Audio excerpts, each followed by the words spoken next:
तुम्हारा भगवान से उसी प्रकार संबंध है जिस प्रकार पत्ते का जड़ से। प्राचीन काल में आत्मबोध नाम से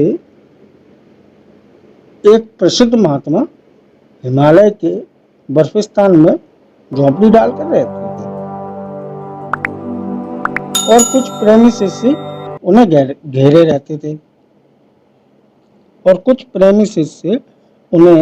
घेरे रहते थे इन्हीं शिष्यों में लगभग 50 वर्ष का एक विद्वान दर्शनाचार्य जिज्ञासु शिष्य रहता था, जिसका नाम मनमथ था। मनमथ नहीं, मनमथ था। इसने अपनी योग्यता और धुन के बल पर थोड़े से ही समय में गुरु की अत्यंत समीपता प्राप्त कर ली थी, यानी गुरु के अत्यंत निकट हो गया था। उसमें गुरु के प्रति प्रेम कूट कूट कर भरा था। वो अनन्य भक्त बन चुका था गुरु का। मनमथ गुरु सेवा को ही अपना धर्म समझता था। थोड़े ही समय में उसने अपने गुरु की सारी जरूरतों को समझ लिया और सेवा का ऐसा स्वभाव बना लिया कि गुरु के बिना कहे हुए ही उनकी सारी आवश्यकताओं की पूर्ति कर देता था। इसका परिणाम यह हुआ कि वह गुरु की झोंपड़ी के अंदर रहने लगा। इस प्रकार उसे एक आत्मवेत्ता ब्रह्मनिष्ठ पुरुष का संग प्राप्त हुआ। उसके गुरु आत्मवेत्ता ब्रह्मनिष्ठ ऋषि टाइप के थे, महात्मा थे, वो बहुत अच्छे संत थे। इस प्रकार का संग ही साधक के लिए सबसे बड़ा और सबसे सरल साधन है। इससे साधक की वृत्ति बदल जाती है, वह बाहिर्मुखी से अंतर्मुखी हो जाता है। ऐसे समय जब वह प्रेम विभोर होता है तब गुरु की सारी शक्तियां और ज्ञान उसमें उतर आती हैं, लेकिन मन और मानवीय बुद्धि ने मनमथ नाथ को ऐसा धकेला कि वह एक दयनीय हालत में आ गिरा। गुरु की एक साधारण सी परीक्षा में अपनी इस मानवीय बुद्धि के कारण फेल हो गया।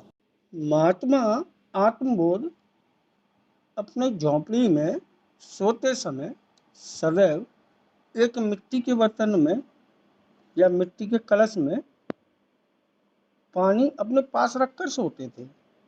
रात को उठकर हाथ मुंह धोकर वह सारी रात प्रभु की याद में बिताया करते थे। यह उनका नित्य व्रत का कर्म था। एक बार माघ का महीना आया, बर्फ गिर रही थी।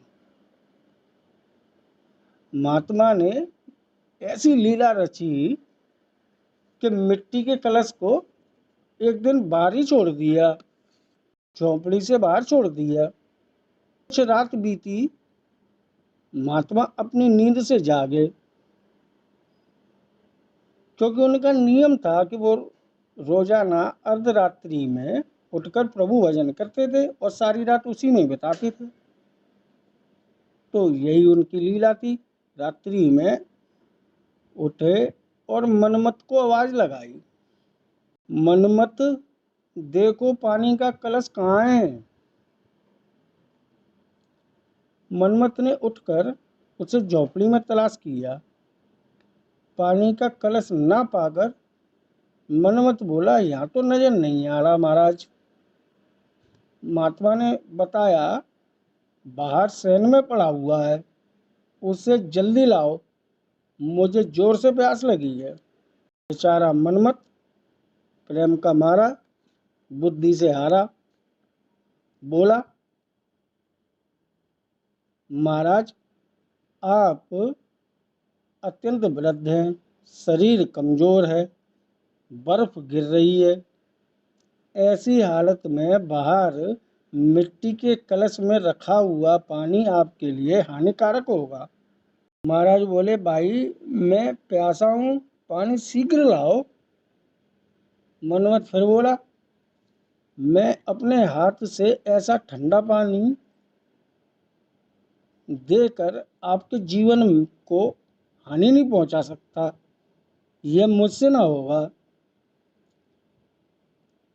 महात्मा ने तीसरी बार फिर पानी मांगा, लेकिन मनमत तो अपनी बुद्धि से और अपने विवेक से कार्य कर रहे थे, आज्ञा और आदेश भूल चुके थे। मनमत ने फिर से उत्तर दिया, आप तो 7 दिन तक निर्जल उपवास कर रहे हो, प्रातः होते ही आप ताजा पानी पी लीजिएगा। इतनी बात सुन महात्मा चुप होकर रह गए और मनमत भी सो गए। चैत्र मास के शुक्ल पक्ष से ऋषि ने अपने दिनचर्या में कुछ परिवर्तन किया। ब्रह्म मुहूर्त में उठ झोंपड़ी से बाहर निकल टहलने नित्य जाने लगे और सूर्योदय के बाद लौट आते। जब मनमत को पता लगा तो वह भी उनके पीछे लग गए। इस प्रकार नियमित आगे आगे महात्मा जी और पीछे पीछे मनमत घूमने के लिए रोजाना निकलने लगे।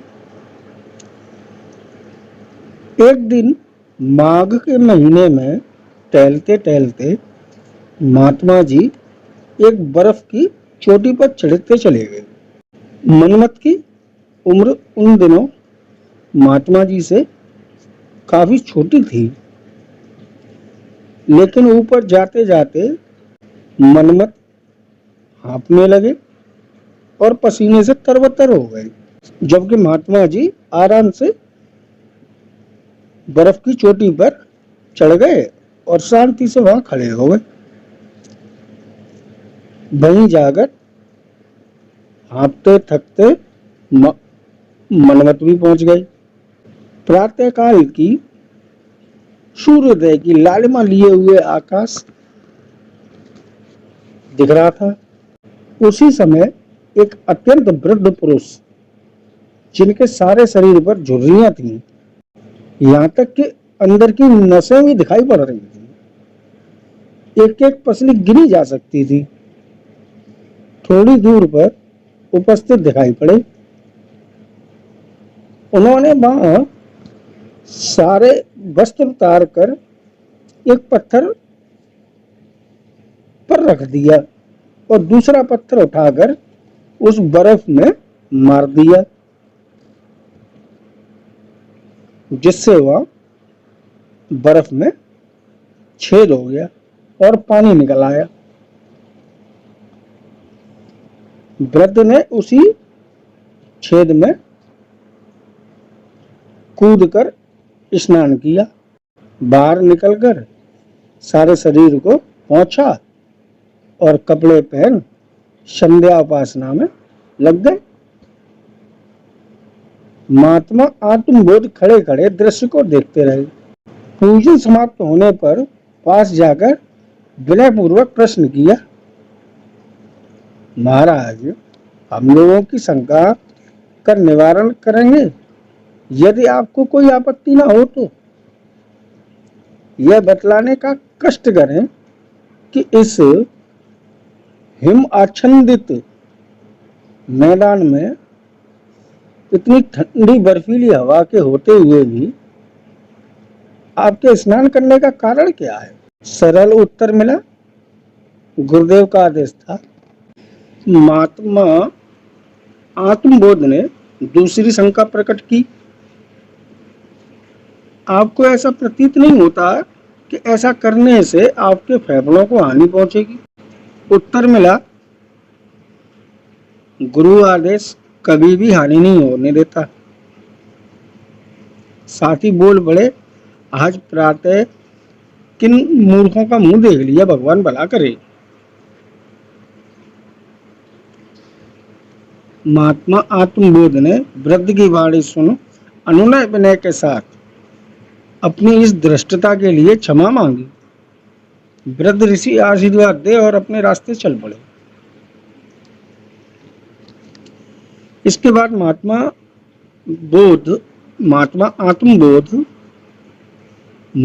आत्मबोध और मनमथ भी अपनी आश्रम की ओर लौट आए।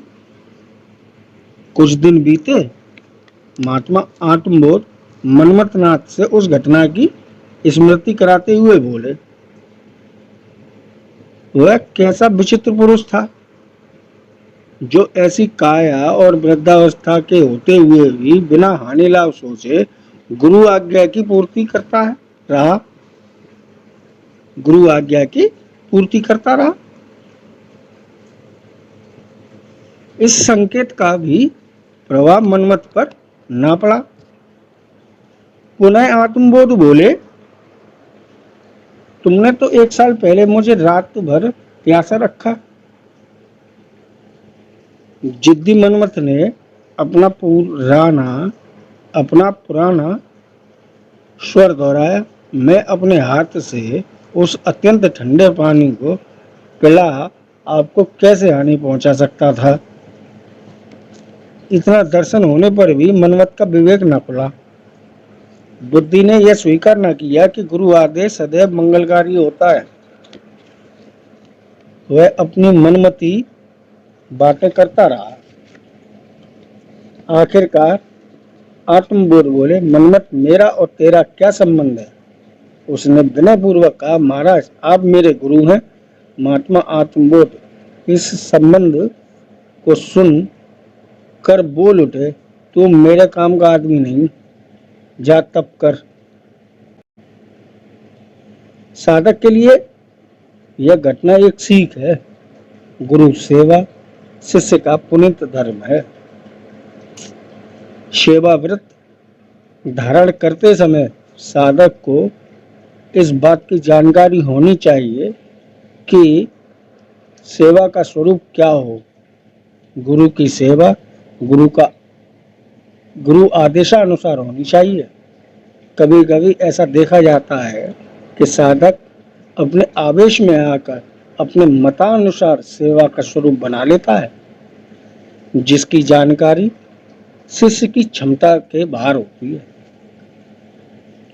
ऐसी अवस्था में किसी संकेत के रूप में समर्थ गुरु शिष्य को सचेत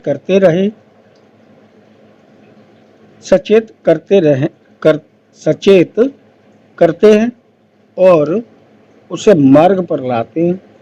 लेकिन ऐसे साधक जिनको इस प्रकार भी चेतना नहीं आती, उन्हें अनधिकृत समझ आत्म उपदेश के बजाय किसी निचले साधन में लगा देते हैं, जिसमें उसका बहुत समय लगता है, कठिन परिश्रम करना पड़ता है और तब कहीं उन्हें वह आत्मोपदेश का अधिकारी बनता है।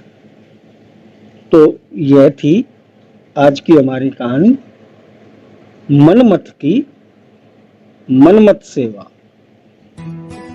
कहानी अगर अच्छी लगी हो तो इसे लाइक, शेयर और कमेंट भी करें। धन्यवाद।